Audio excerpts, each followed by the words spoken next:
जो next chapter हम शुरू करने लगे हैं वो है हमारा रोटेशनल एंड सर्कुलर मोशन का। ये चैप्टर मैंने देखा है कि बच्चों को तकरीबन ऑलमोस्ट सबको ही बहुत मुश्किल लगता है, ठीक है, और सबका कहना होता है कि ये चैप्टर बड़ा मुश्किल सा है। तो मेरी ये कोशिश होती है कि मैं इसका डर निकालूं स्टूडेंट्स में से, ठीक है। ये चैप्टर स्टूडेंट्स आप लोगों ने ये कभी सोच के नहीं करना कि ये मुश्किल है, ठीक है। आप लोगों ने हमेशा ये सोच के करना है कि इसका हमने सब कुछ किया हुआ है और हमने बस उसको थोड़ा सा चेंज करके पढ़ना है। इस चैप्टर में इससे ज्यादा कुछ भी नहीं है, ठीक है। अगर आप लोग ये सोच के पढ़ेंगे तो मैं श्योर हूं कि आप लोगों को ये चैप्टर मुश्किल नहीं लगेगा, और अभी हम ये पहले लेक्चर में ही प्रूफ कर देंगे। पर्सनली ये चैप्टर मेरा शायद फर्स्ट ईयर का सबसे ज्यादा फेवरेट चैप्टर है, क्योंकि इसके अंदर जो चीजें हैं वो बहुत कॉन्सेप्चुअल हैं, बहुत आसान भी हैं और बहुत मजे की भी हैं। देखिए स्टूडेंट्स, ये चैप्टर स्टार्ट करने के लिए आपने सबसे पहले ये याद रखना है कि ये लीनियर मोशन ही है, बस सिर्फ सिंबल चेंज है, ठीक है। तो अगर आप ये सोच के करेंगे ना तो मेरा नहीं ख्याल कि आपको कभी भी इस चैप्टर में कुछ मुश्किल होगा, ठीक है। हम यहाँ पर कंपेयर कर लेते हैं लीनियर को, और लीनियर के साथ ही यहाँ पे सर्कुलर को थोड़ा सा कंपेयर कर लेते हैं। देखिए स्टूडेंट्स, लीनियर में हमने पढ़ा है मास, जिसको हम m से लिखते हैं। लीनियर में हमने पढ़ी है वेलोसिटी, जिसको हम v से लिखते हैं, बल्कि डिस्टेंस से शुरू करते हैं। सबसे पहले हमने पढ़ा था डिस्टेंस या डिस्प्लेसमेंट, उसको हमने लिखा था s से। हमने वेलोसिटी पढ़ी थी, उसको हमने लिखा था v से। वेलोसिटी इक्वल थी s बाय t के। एक्सेलरेशन हमने पढ़ी थी, एक्सेलरेशन इक्वल थी v बाय t के। एक्सेलरेशन के बाद हमने नेक्स्ट चीज पढ़ी थी फोर्स, फोर्स इक्वल था ma के। फिर हमने पढ़ा था अगले चैप्टर में मोमेंटम, मोमेंटम इक्वल था mv के। फिर नेक्स्ट चैप्टर में हमने देखा जी kinetic energy, kinetic energy equal थी हाफ mv स्क्वायर के, ठीक है। तो ये कुछ चीजें थी जो हमने पढ़ी थी अपने अभी पिछले जो लीनियर चैप्टर्स थे उनमें, ठीक है। अब सर्कुलर मोशन में स्टूडेंट्स कोई नई चीज नहीं आई, ठीक है। यही चीजें हैं, सेम यही चीजें हैं, सिर्फ फर्क कितना है, फर्क इतना है कि उसके सिंबल चेंज है। मैथ की जगह हम लफ्ज यूज कर लेते हैं मोमेंट ऑफ इनर्शिया, और उसका सिंबल हम दे देते हैं आई। डिस्टेंस की जगह हम एंगुलर डिस्प्लेसमेंट कह देते हैं और उसका सिंबल ले लेते हैं थीटा। v की जगह हम एंगुलर डिस्प्लेसमेंट बोल देते हैं और ओमेगा ले लेते हैं। a की जगह हम एंगुलर लगा देते हैं और हम अल्फा लिख देते हैं। f की जगह हम टॉर्क ले लेते हैं। मोमेंटम की जगह हम एंगुलर मोमेंटम L ले लेते हैं, और काइनेटिक एनर्जी की जगह हम काइनेटिक एनर्जी रोटेशनल R ले KER ले लेते हैं, ठीक है। अब यहाँ पर सिर्फ हमने सिंबल चेंज किए, आगे इक्वेशंस सेम रहती हैं। जिससे यहाँ पर s बाई टी था ना, तो s की जगह हमने यहाँ थीटा लिया है, तो ये क्या हो जाएगा, थीटा बाई टी हो जाएगा। यहाँ पर अल्फा था तो v बाई टी था, तो v की जगह हम क्या लिख देंगे, ओमेगा, तो ये ओमेगा बाई टी हो जाएगा। फोर्स जो था वो m है था, तो टॉर्क क्या हो जाएगा, m की जगह I हो जाएगा, a की जगह अल्फा हो जाएगा। मोमेंटम L आ गया, तो m की जगह I आ गया, v की जगह ओमेगा आ गया। काइनेटिक एनर्जी थी, तो काइनेटिक एनर्जी में हाफ m की जगह I आ गया और v की जगह ओमेगा स्क्वायर आ गया। तो अगर आप यहाँ पर देखें स्टूडेंट्स, तो ये सारी की सारी इक्वेशन सेम है, सिर्फ क्या चेंज हुआ है, सिंबल्स और अल्फाज। इधर हम लीनियर लीनियर लेफ्ट साइड पे कह रहे थे, राइट साइड पे हमने रोटेशनल रोटेशनल कहना शुरू कर दिया। इसके अलावा कोई फर्क नहीं पड़ा। एग्जाम्पल से देखते हैं कि क्या कोई फर्क पड़ा कि नहीं पड़ा। अभी हमने कुछ भी नहीं पढ़ा, ना हमें पता है एंगुलर वेलोसिटी क्या होता है, ना हमें पता है एंगुलर मोमेंटम क्या होता है, ना एक्सेलरेशन, कुछ भी नहीं पता। हमने सिर्फ अभी ये वाली चीज देखी है कि भाई सिंबल्स के चेंज में क्या फर्क पड़ता है। सवाल करता हूं आप लोगों से सिर्फ इतनी इंफॉर्मेशन के साथ कि a body starts from rest and gains and angular velocity of 5 radian पर सेकेंड, 2 सेकेंड्स, उसकी एंगुलर एक्सेलरेशन फाइंड करते हैं मुझे। ठीक है, अब ये देखिए स्टूडेंट्स, अभी हमने कुछ भी नहीं पढ़ा, लेकिन तरीका क्या होता है ऐसे सवालों को सॉल्व करने का कि अगर आपको नहीं समझ आ रही कि एंगुलर में क्या है, आप उसको लीनियर में कन्वर्ट कर दें। मैं कह देता हूँ body starts from rest and gains a linear, angular को मैं गायब कर देता हूँ। वेलोसिटी ऑफ 5 रेडियन पर सेकंड है तो इसको मैं मीटर पर सेकंड कर देता हूँ इन 2 सेकंड और फाइंड लीनियर एक्सेलरेशन। अब क्या आप ये सवाल सॉल्व कर सकते हैं? तो मुझे पूरी उम्मीद है कि आप मेरे सारे स्टूडेंट्स ये सवाल सॉल्व कर सकेंगे। किस तरह से कि acceleration is equal to V F minus V I by T.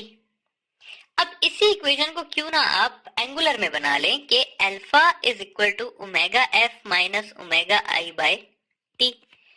Omega F कितना है? 5 रेडियन पर सेकेंड है तो 5 आ गया, रेस्ट था तो आई कितना हो जाएगा? 0 हो जाएगा, डिवाइडेड बाय 2, तो इसका आंसर आ जाएगा 2.5 रेडियन पर सेकेंड स्क्वायर। ठीक है, तो देखिए स्टूडेंट्स, लीनियर का ही सवाल था, सिर्फ और सिर्फ यूनिट का फर्क था। ठीक है, तो क्यों ना आप यूनिट थोड़े से चेंज कर लें अपनी आसानी के लिए। तो ये हो गया एक सवाल। एक और एग्जांपल देता हूं, उसके बाद थोड़ा और इसी चीज को आगे एलैबोरेट भी करता हूं कि कैसे ये चीज आपके लिए बहुत ज्यादा हेल्पफुल है। सवाल इस तरह से है कि a body having moment of inertia equal to 2 kg meter square is rotating with angular velocity of 5 radian per second. Find the angular momentum. अब हमें नहीं पता एंगुलर मोमेंटम क्या होता है, ना हमने पढ़ा है कि एंगुलर मोमेंटम क्या होता है, लेकिन हमें यह पता है कि लीनियर मोमेंटम क्या होता है। लीनियर मोमेंटम होता है mv। इसी को अगर मैं कन्वर्ट करूं तो मैं लिख सकता हूं L is equal to I omega, just symbol change किए। आई हमें दिया हुआ है 2, ओमेगा हमें दिया हुआ है 5, तो ये हो जाएगा 10। ठीक है, तो ये आ गया जी हमारे पास एंगुलर मोमेंटम। तो ये मेरा आपको इस सब का मकसद क्या है ये समझाने का कि एंगुलर जो मोशन है उसके न्यूमेरिकल्स मुश्किल नहीं होते, उसके कॉन्सेप्ट थोड़े से टेक्निकल होते हैं, वो हम आगे देख लेंगे कैसे, लेकिन मुश्किल नहीं है ये चैप्टर। ठीक है, अगर आपको लीनियर अच्छे तरीके से आता है तो एंगुलर में आपको कोई मसला नहीं होना चाहिए। आगे जाते हैं, मजीद थोड़ा सा देख लेते हैं इक्वेशन ऑफ मोशंस को। तो इक्वेशंस ऑफ मोशंस हमारे पास है V F is equal to V I plus A T, S is equal to V I T plus half A T square, 2as is equal to V F square minus V I square. और एक और equation हमने पढ़ी थी displacement covered in nth second. उसकी equation थी कि displacement covered in nth second is equal to V I plus A by 2n minus 1। अगर यही सब स्टूडेंट्स मैं रोटेशनल में ले जाऊं तो रोटेशनल में लेके जाके इसमें क्या फर्क आएगा? अब मैं उम्मीद करता हूं कि ये आप लोग मुझसे पहले कर चुके होंगे। वी एफ है तो ओमेगा एफ हो जाएगा, omega I plus alpha T लिख दूंगा। एस है तो theta is equal to omega I T plus half alpha T square कर दूंगा। 2as है तो 2 alpha theta is equal to omega F square minus omega I square कर दूंगा। यहां पर theta of n seconds nth second is equal to omega I plus alpha by 2n minus 1 लिख दूंगा। ठीक है, तो सेम इक्वेशंस को मैंने जस्ट क्या किया है कि रोटेशनल में कन्वर्ट कर दिया है। दो एग्जांपल्स लेके चलते हैं इसकी भी, ताकि आप लोगों को मजीद अच्छे तरीके से ये सारी चीज क्लियर हो जाए। पहली एग्जांपल में ये ले लेता हूं कि a body starts from rest and moves with N angular acceleration of 2 radian per second square. How many revolutions will it cover in, या बल्कि how much radians लिख देते हैं, अभी आप लोगों को conversions नहीं आती। Radians will it cover in let's say 10 seconds.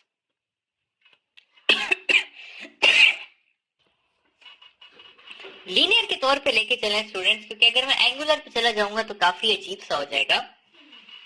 मैं कहता हूँ body start from rest and move with a linear acceleration of 2 meter पर second square. How many radians की जगह मैं कह देता हूँ how much meters will it cover in 10 seconds. ठीक है, लीनियर का सोचे सारा, तो आप सोचेंगे कि भाई ये अगर मैं सेकंड इक्वेशन लगाऊं s is equal to V I T plus half A T square, तो आपका आंसर आ जाएगा। क्यों ना मैं इसको रोटेशनल में लिख दूं कि theta is equal to omega I T plus half alpha T square. तो ये कुछ इस तरह से हो जाएगा कि थीटा इज इक्वल टू, ये जीरो है तो ये सारा जीरो हो जाएगा, plus half into 2 into 10 square. तो ये हो जाएगा जी 2 से कैंसिल हो जाएगा और 100 रेडियंस इसका आंसर आ जाएगा। ठीक है, सेम सवाल है, सेम सब कुछ है, बस सिर्फ क्या है कि रोटेशनल में लिख दिया और कुछ भी नहीं किया। इसी सवाल को इस तरह करते हैं कि a body starts from rest